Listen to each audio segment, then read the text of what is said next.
Welcome dear students. आज electronic device circuit में हम लोग पढ़ने जा रहे हैं effect of temperature on PN junction diode. After completing this topic you will be able to describe the effect of temperature on barrier potential. You will be able to describe the effect of temperature on leakage current. Barrier potential की जो value होती है वो temperature के according change होती है। जैसे जैसे आप टेम्परेचर को राइज करेंगे या कम करेंगे, हमारा जो बैरियर पोटेंशियल है वो वैरी करता है। जब आप टेम्परेचर बढ़ाते हैं तो बैरियर पोटेंशियल का अमाउंट कम होता जाता है, और जब आप टेम्परेचर घटाते हैं तो बैरियर पोटेंशियल का अमाउंट बढ़ जाता है, जिसकी वजह से हमारा जो फॉरवर्ड बायस वोल्टेज है वो भी वैरी करता है जब हम उसकी वीआई कैरेक्टरिस्टिक्स ड्रॉ करते हैं। ठीक उसी तरह effect of temperature on leakage current में हम ये देखते हैं। लीकेज करंट आपको पता है, जो माइनॉरिटी चार्ज कैरियर्स होते हैं उसके चलते जो बनने वाला करंट है उसको हम लीकेज करंट बोलते हैं। तो जैसे जैसे आप टेम्परेचर को राइज करते जाते हैं हमारा लीकेज करंट वैरी करता है, और उसको हम लोग पता करते हैं, उसको हम कैलकुलेट करते हैं by using some equations. So let us start the effect of barrier potential on PN junction diode. This is the effect of barrier potential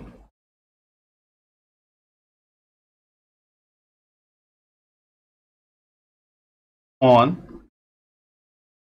PN junction diode.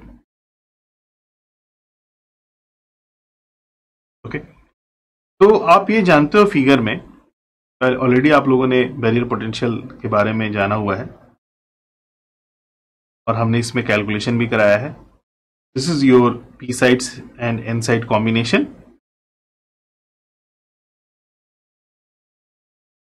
तो अगर आप फिगर में देखें, ये हमारा पी साइड है, ये हमारा एन साइड है। इस बैरियर पर अगर आप देखो तो पी के पास निगेटिव स्टेशनरी आयंस होते हैं, there is negative stationary ion, और एन के पास पॉजिटिव स्टेशनरी आयन होते हैं। और इस रीजन को हम लोग क्या बोलते हैं? इस रीजन को हम लोग बोलते हैं depletion region. Depletion region, so this region is called depletion region। और इसके अक्रॉस आने वाला जो पोटेंशियल होता है उसको हम लोग barrier potential, contact potential, transition voltage, इन सारे नामों से जानते हैं। तो यहां पर जो वोल्टेज हमारे पास आ रहा है इस जगह पे, this is negative and this is positive, और इस जगह पर जो वोल्टेज आ रहा है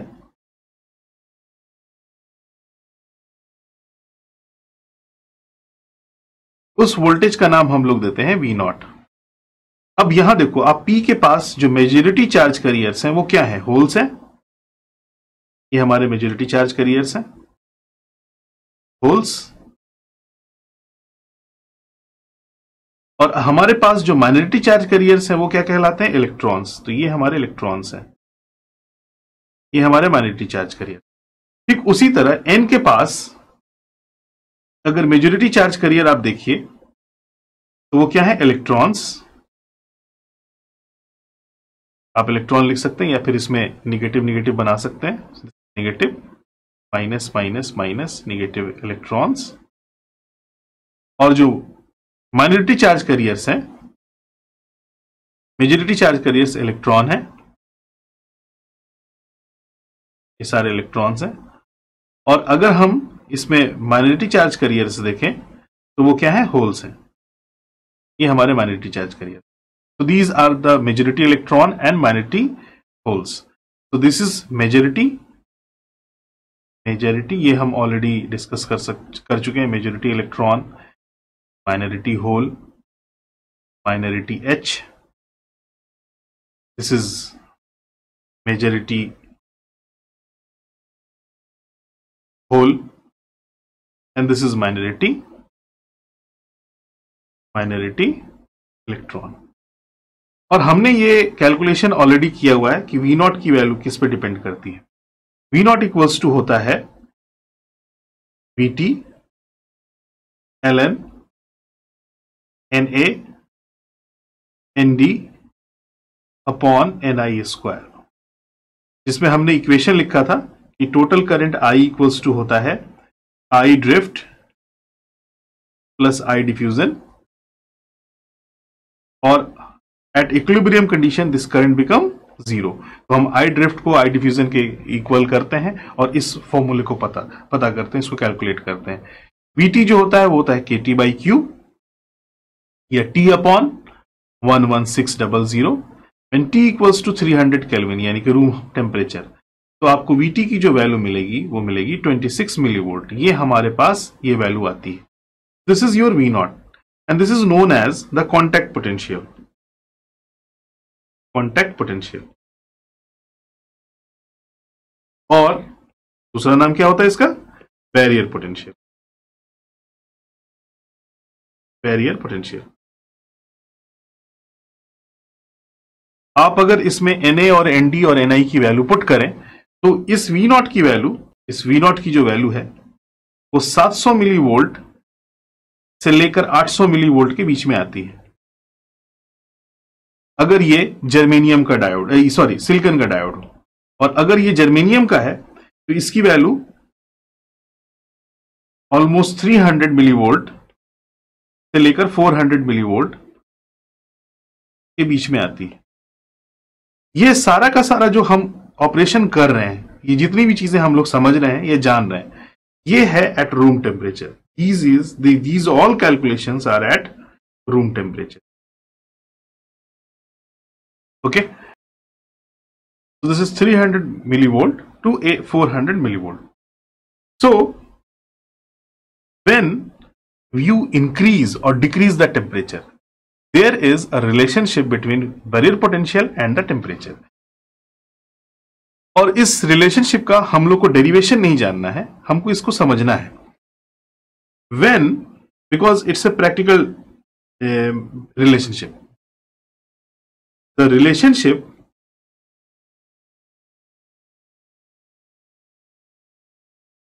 between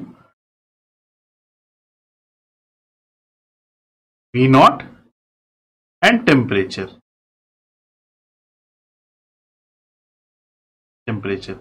जो रिलेशनशिप आता है बैरियर पोटेंशियल और टेम्परेचर का, वो कुछ इस तरह का होता है। That is delta V upon delta T equals to minus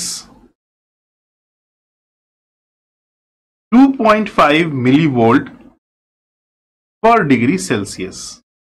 ये रिलेशनशिप होता है। तो अगर आप वोल्टेज और बैरियर पोटेंशियल की बात करें तो वो टेम्परेचर के अकॉर्डिंग वेरी करते हैं। और कैसे वेरी करते हैं? -2.5 मिलीवोल्ट पर डिग्री सेल्सियस के हिसाब से। तो अगर हम इसमें कोई एग्जांपल लें फॉर सिलिकॉन, वहां पर होगा डेल्टा V। क्या? ये वो वोल्टेज होगा जिस पर हम पहुंचेंगे।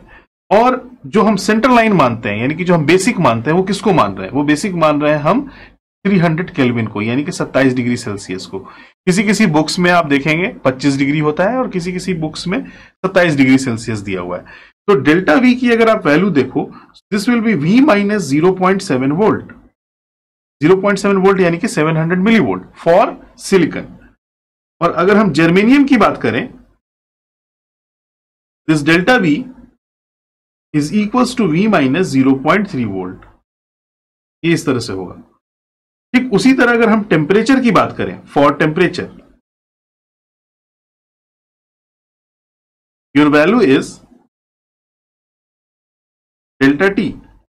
तो डेल्टा T क्या होगा? T माइनस, या तो किसी किसी इसमें 25 डिग्री सेल्सियस होता है, या फिर T माइनस 27 डिग्री सेल्सियस। आप इन दोनों में से किसी को भी अडॉप्ट कर सकते हैं अपने कैलकुलेशन में, क्योंकि 2 डिग्री का फर्क बहुत ज्यादा नहीं है। ये हम उसको हम कंसीडर किया जा सकता है। तो these two are room temperatures. ये सारे रूम टेम्परेचर माने जाते हैं। This is room temperature, this is also the room temperature. तो ये डिपेंड करता है कि हम कौन सी बुक से कंसीडर कर रहे हैं। तो आपको जो फॉर्मूला तैयार होकर आएगा फॉर सिलिकॉन, आप क्या लिखोगे? दिस डेल्टा V यानी कि V minus 0.7 upon E minus 25 degree Celsius is equal to minus 2.5 millivolt per degree Celsius. ठीक, suppose let T is rises to 100 degree Celsius. मान लो आपने 100 डिग्री सेल्सियस तक इसको बढ़ा दिया।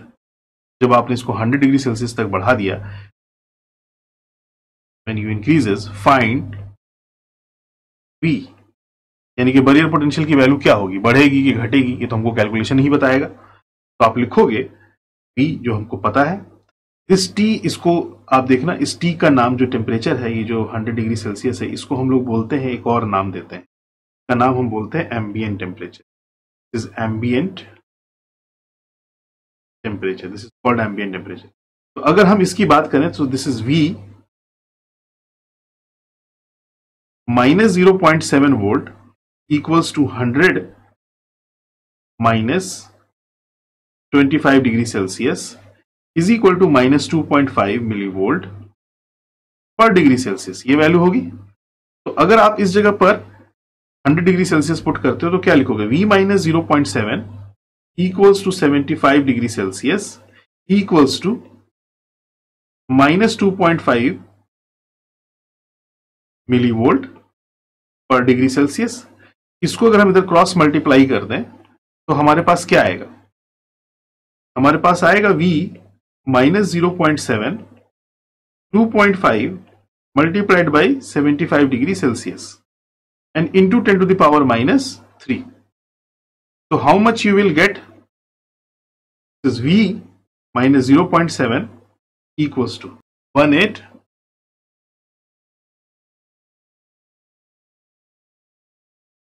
10 to the power minus 3. Okay.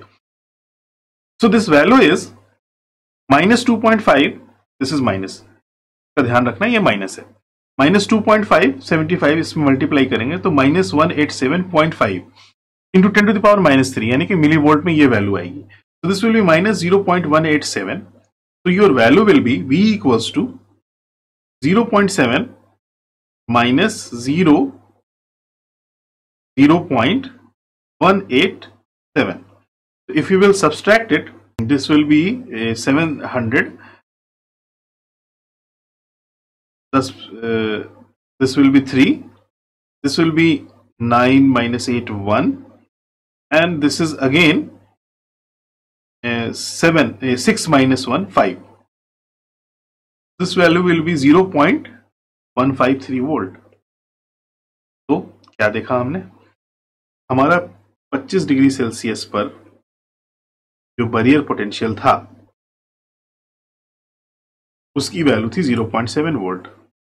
जैसे हम टेम्परेचर राइज किया, 100 डिग्री सेल्सियस पर लेकर चले गए, हमारा बैरियर पोटेंशियल क्या हो गया, हमारा बैरियर पोटेंशियल घट गया और उसकी वैल्यू हो गई 0.513 वोल्ट। तो as you raise the temperature, if your temperature is increases, हम इस कंक्लूजन पे पहुंचते हैं, हमारा बैरियर पोटेंशियल क्या होगा, घटेगा। और जितना हमारा बैरियर पोटेंशियल घटेगा उतना ही हमारा फॉरवर्ड वोल्टेज भी क्या होगा, कम होगा।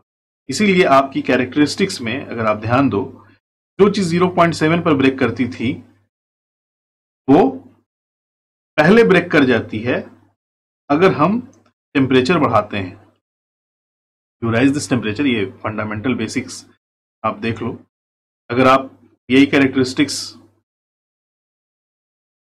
जानते होंगे तो इसमें VF और IF के बीच में हम प्लॉट खींचते हैं, तो जब 0.7 होता है तो ये ऐसे आता है, लेकिन ये उस वक्त होगा जब हम 25 डिग्री की बात करेंगे, और यही चीज आपकी चेंज हो जाती है जब हम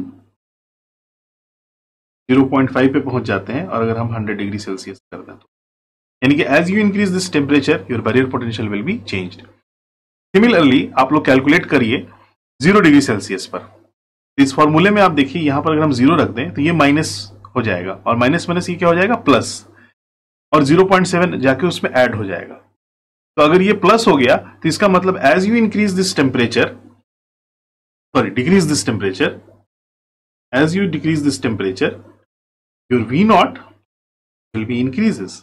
हमारा V naught क्या होगा? इंक्रीज करेगा. तो अगर हमारा V naught इंक्रीज करेगा तो 100 डिग्री पर जो चीज 0.7 होती थी, 100 डिग्री पर जो वैल्यू 0.5 थी वो बढ़ जाएगी, यानी कि 25 डिग्री से ये ज्यादा होगी. तो ये अगर आप ग्राफ प्लॉट करोगे ये कुछ इस तरह का आएगा. 100 डिग्री पर ये ज्यादा हो जाएगा, 0.7 से हो जाएगा. आप कैलकुलेट करके देखना. This will B 0 degree Celsius. When your value will B 0 degree Celsius, आपका क्या होगा? ये 0 - 25 होगा. 0 - 25 होगा. यहां देखो 0 होगा, -25 होगा, -25 और ये हो जाएगा +25. You will calculate it. जो ये पैरामीटर है वो 0.7 में ऐड होगा. जब ये ऐड होगा तो ऑटोमेटिकली V नॉट की वैल्यू इंक्रीज होगी. और V नॉट की वैल्यू इंक्रीज होने का मतलब हमारे फॉरवर्ड पोटेंशियल की वैल्यू का भी इंक्रीज हो. ये चीजें हम लोग पता करते हैं जब हम टेम्परेचर को बढ़ाते हैं. ठीक है. So if you will write middle line temperature 25 degree Celsius. Now increase this value 100 degree Celsius.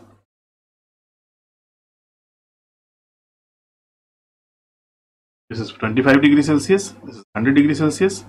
V not यहां पर 0.7 था, यहां पर V नॉट घट गया. ठीक. उसी तरह जब हम नेगेटिव में जाएंगे,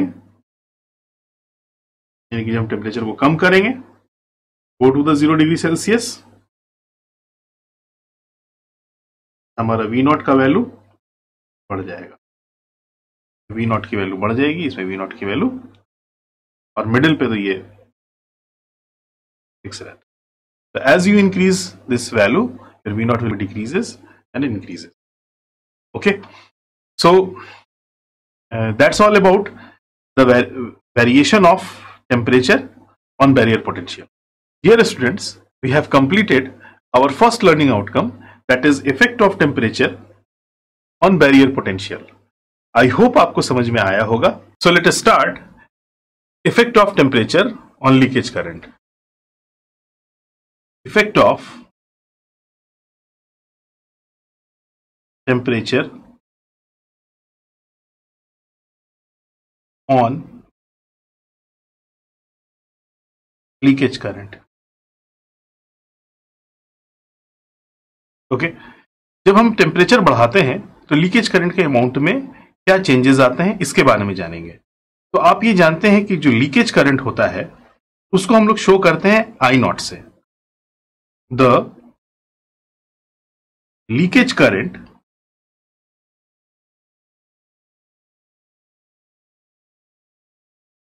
is shown by I not. तो लीकेज करंट जो होता है उसको हम लोग I नॉट से शो करते हैं. तो होता क्या है कि जब हम टेम्परेचर राइज करेंगे तो लीकेज करंट बढ़ेगा कि घटेगा? सिंपल सी बात है कि जो पीएन जंक्शन डायोड है, ये हमारा पीएन जंक्शन डायोड है. जो जंक्शन, ये हमारा डिप्लीशन रीजन होता है. तो इसमें जो लीकेज करंट होता है, जैसे अगर हम पी है तो पी में जो माइनॉरिटी चार्ज कैरियर्स है वो क्या है? इलेक्ट्रॉन है. और एन है, उसमें जो माइनॉरिटी चार्ज कैरियर्स है वो क्या है? होल्स है. ये हमारे माइनॉरिटी चार्ज कैरियर है. ये डिप्लीशन रीजन, ये डिप्लीशन रीजन है, और ये माइनॉरिटी चार्ज कैरियर्स हैं. तो जैसे जैसे ये suppose this is P side, this is N side. तो when you increase this temperature, जब आप टेम्परेचर बढ़ाते हो तो होता क्या है कि जो माइनॉरिटी चार्ज कैरियर्स हैं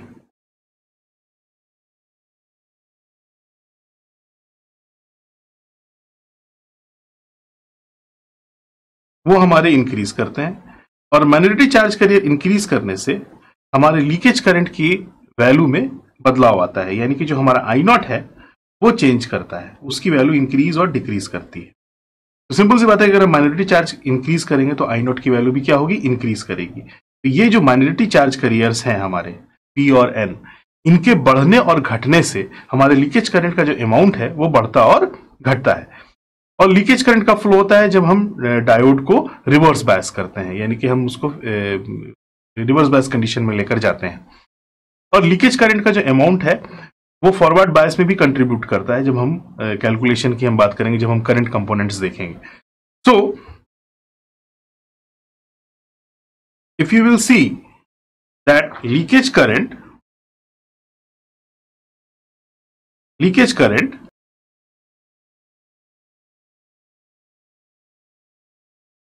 rises 7% on 1 degree Celsius rise in temperature. 7% बढ़ता है जब हम 1 डिग्री सेल्सियस टेम्परेचर को इंक्रीज करते हैं. तो अगर आप मान लो लीकेज करंट 1 हो और उसमें 7% का इंक्रीमेंट हो जाए, तो 7% का अगर हम इंक्रीमेंट करते हैं, if you have a rise in 7% on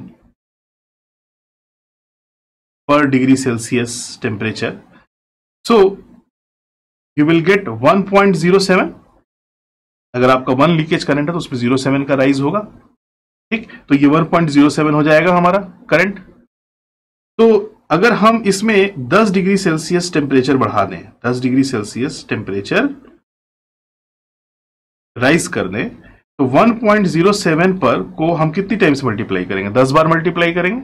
10 degree Celsius आपने टेम्परेचर राइज किया, तो अगर हम 1.07 पर पावर 10 कर दें, ठीक, तो आप इसकी जो वैल्यू पाओगे वो अप्रोक्सीमेटली 1.96 के राउंड आपको इसकी वैल्यू मिलेगी. And this is approximately equals to 2. Means on 10 degree Celsius अगर कोई लीकेज करंट 1 हो, अगर कोई लीकेज करंट स्टार्टिंग में 1 है, तो 10 डिग्री सेल्सियस टेम्परेचर बढ़ाने पर उसकी वैल्यू डबल हो जाती है. तो अगर उसकी वैल्यू डबल हो रही है, अगर 10 डिग्री सेल्सियस आप राइज कर रहे हो, तो उसकी वैल्यू जस्ट क्या हो रही है? डबल हो रही है. आप ये देखो, ये डबल हो जाएगी. तो 1.07 अगर हम स्टार्टिंग में लेके चले और 10 डिग्री सेल्सियस हम टेम्परेचर को राइज करें, तो इसकी वैल्यू दुगनी हो जाएगी. मतलब on every 10 degree Celsius rise of temperature आप इस बात को कह सकते हो कि on every 10 degree Celsius rise in temperature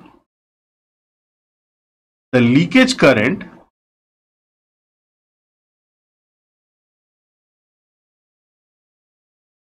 get doubled. 10 degree से टेम्परेचर राइज पर करने पर लीकेज करंट हमारा दुगना हो जाता है. And it is shown by A relationship. It is shown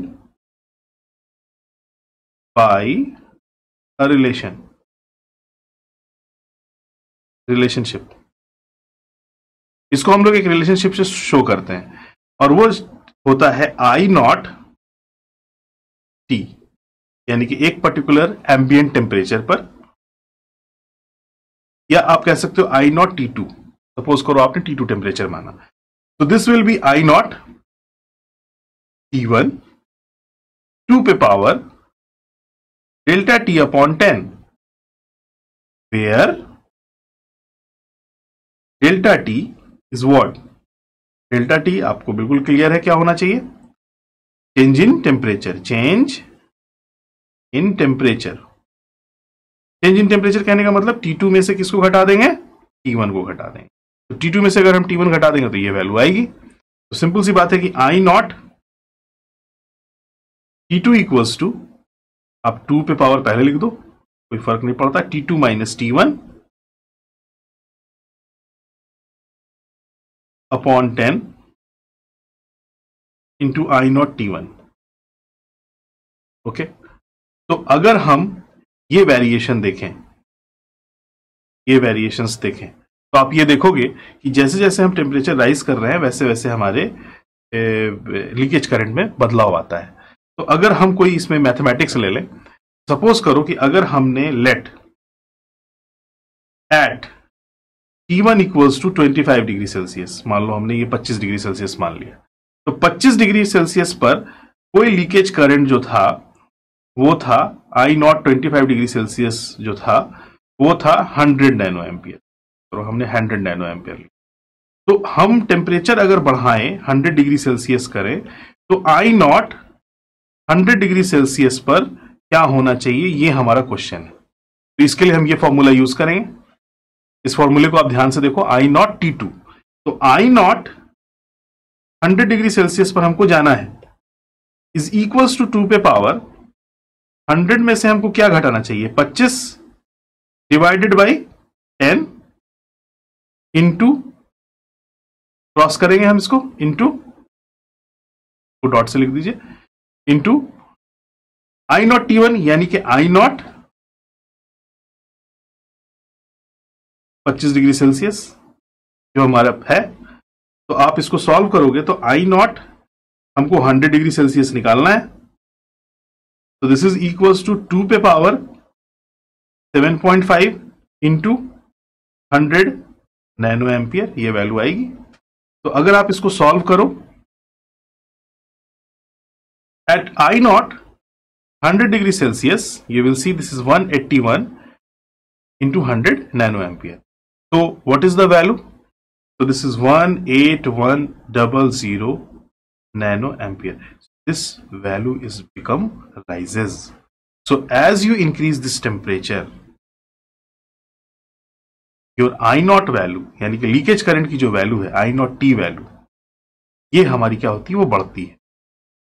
तो क्या होना चाहिए, जब हम ग्राफ खींचेंगे तो इसमें बदलाव आएगा, यानी कि I naught 100 डिग्री सेल्सियस पर हमने लिया, I naught T लिया ये, तो आई नॉट टी हमारा बढ़ेगा। ठीक उसी तरह अगर हम टेम्परेचर घटाएंगे तो आई नॉट टी क्या होगा, घटेगा। आप इसमें इसी इक्वेशन में लिख के देखो, अगर हम टेम्परेचर की वैल्यू 0 डिग्री सेल्सियस कर दें तो ये माइनस में हो जाएगा। तो माइनस में हो जाएगा तो 1 अपॉन वैल्यू आएगी और ये इससे डिवाइड होगी। तो अगर ये इससे डिवाइड होगी तो सिंपल सी बात है कि आई नॉट टी की वैल्यू क्या होगी, आई नॉट जो एम्बिएंट टेम्परेचर है, जो बाहर का टेम्परेचर है, उस पर जो हम वैल्यू लेंगे वो कम होगी। So as you increase this temperature your leakage current will be increases, as you decrease this temperature your leakage current will be decreases. तो ये हमारा वेरिएशन आएगा। तो अगर आप इसके वेरिएशन को देखो तो टेम्परेचर के हिसाब से, अगर हम टेम्परेचर के हिसाब से बढ़ाएं, if you increase this temperature your I not increases, temperature हमारा बढ़ रहा है। If you decrease this temperature I not decreases as T decrease. जैसे जैसे आप टेम्परेचर को बढ़ाएंगे और घटाएंगे, और ये हमारी सेंट्रल लाइन अगर हम ले लें तो टेम्परेचर इंक्रीज और डिक्रीज करेंगे तो हमारी वैल्यू इंक्रीज और डिक्रीज होगी। You can say it is directly proportional. So ये पूरी चीजें हम लोगों को इफेक्ट करती हैं किसमें, ये जितना भी कैलकुलेशन है ये इफेक्ट करता है हमारे वीआई कैरेक्टरिस्टिक्स पे। जब हम रिवर्स बायस की वीआई कैरेक्टरिस्टिक्स देखते हैं तो उसमें हम ये देखते हैं कि जैसे जैसे हम टेम्परेचर बढ़ाते जाते हैं लीकेज करंट बढ़ता जाता है, लीकेज करंट का अमाउंट बढ़ता जाता है, और जैसे जैसे हम टेम्परेचर घटाते हैं लीकेज करंट का अमाउंट घटता जाता है। तो 0, 10, 100, 200 इस तरह से आप बढ़ाते जाओ डिग्री सेल्सियस। जैसे जैसे आप बढ़ाते जाओगे ये चीज बढ़ती जाएगी, जैसे जैसे घटाते जाओगे ये चीज लीकेज करंट का अमाउंट हमारा घटता और बढ़ता है। यार एंड दिस इज ये तो आप लोग ऑलरेडी जानते होंगे, ये वी होता है और ये आई, ये सारी चीजें होती हैं। ठीक है, तो ये कैलकुलेशन था हमारा लीकेज करंट का और उसके बारे में हमने जाना। Dear students, we have achieved our second learning outcome, that is effect of temperature on leakage current.